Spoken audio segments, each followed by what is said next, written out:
Now, a judge's decision exposes new details in the Delphi murders. From iTeam8, the release of the probable cause affidavit reveals for the first time how investigators linked Richard Allen to the bodies of Abby Williams and Libby German. The records have stayed sealed since Allen's arrest, but a judge ordered them released yesterday.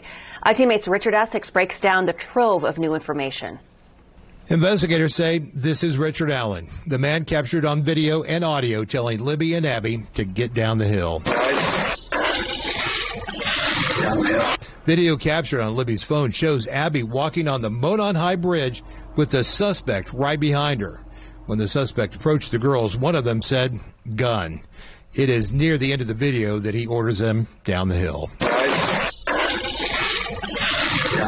The suspect was spotted by a woman who told police that she saw a man walking away from the Monon High Bridge. He was wearing a dark-colored jacket and jeans that was muddy and bloody.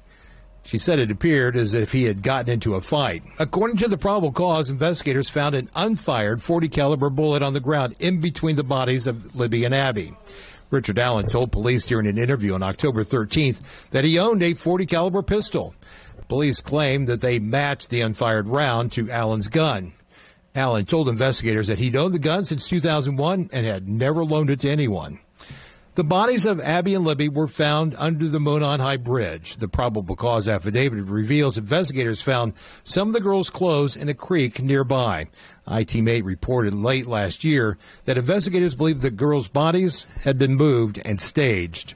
The affidavit says the girls were victims of homicide, but the public version does not discuss their injuries or the cause of death. The first time police interviewed Allen was in 2017.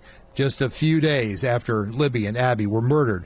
At the time, he told investigators that he'd been in the area of the Monon Trail the day the girls were murdered and had even been on the bridge. In the probable cause, he told investigators that he saw 3 girls that day.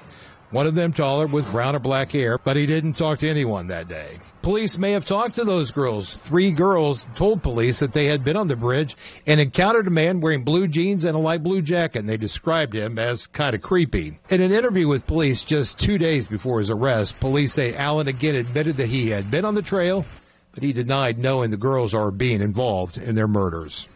The public version of the affidavit never directly says that Richard Allen killed the girls. The charging information accuses Allen of murder during the commission of a kidnapping. Allen's attorney last week called the evidence against him flimsy. I reached out to him this afternoon, and he's not making any comments at this time. In the newsroom, Richard Essex, Wish TV, iTeam8. Experts and those knowledgeable about the case are weighing in on the probable cause affidavit. News 8's Hannah Mordeau extends our team coverage. What are they saying? Basically, that this document raises as many questions as it does answers. These experts who have followed the case for years tell us that the probable cause does not directly pin the murders on Allen.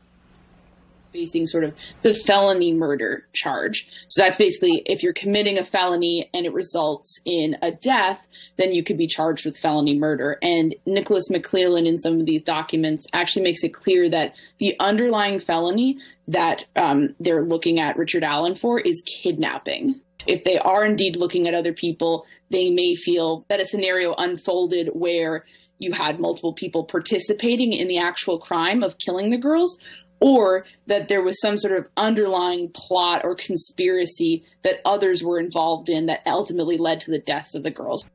Anya Kane and lawyer Kevin Greenlee have covered every aspect of the case with the Murder Sheet podcast. She says it's not clear if prosecutors are looking at kidnapping, felony murder charge because that makes for a stronger case, or because there are others involved who are not yet facing any charges.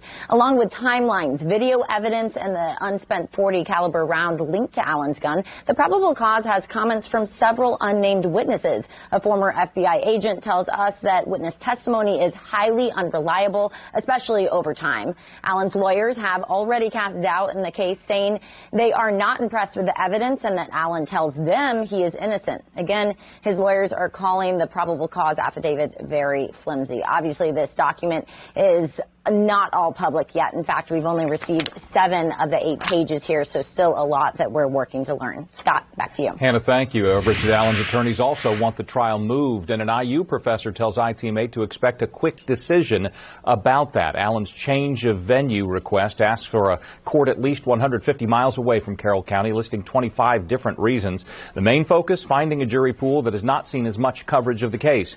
Allen's attorneys cite Google search statistics showing 50% of the people in Carroll County have searched Allen's name since his October arrest, compared to less than 4% of people in Fort Wayne. They also say the jury pool is tainted because so many people in the area have been interviewed as part of the investigation. IU professor Jody Madeira tells us that she thinks 150 miles would be sufficient distance, and that the arguments for the move are, in her words, very persuasive. If I were the judge, I would rule on this as expeditiously as possible because it very much affects the progression of the case. She also says that if other suspects are charged in the case, she expects the process to play out all over again in those cases. Allen's bail hearing is set for February 17th. He's asking the judge to either release him without bond or with a reasonable bail. Prosecutors are asking for a gag order in the case to prevent all sides from talking about it outside the courtroom. We've made it easy for you to see the newly released documents and all of our coverage of this case. Grab your phone, scan the QR code that's on the left side of your screen. That'll take you to our website, where you can find this story in the As Seen On section of WishTV.com.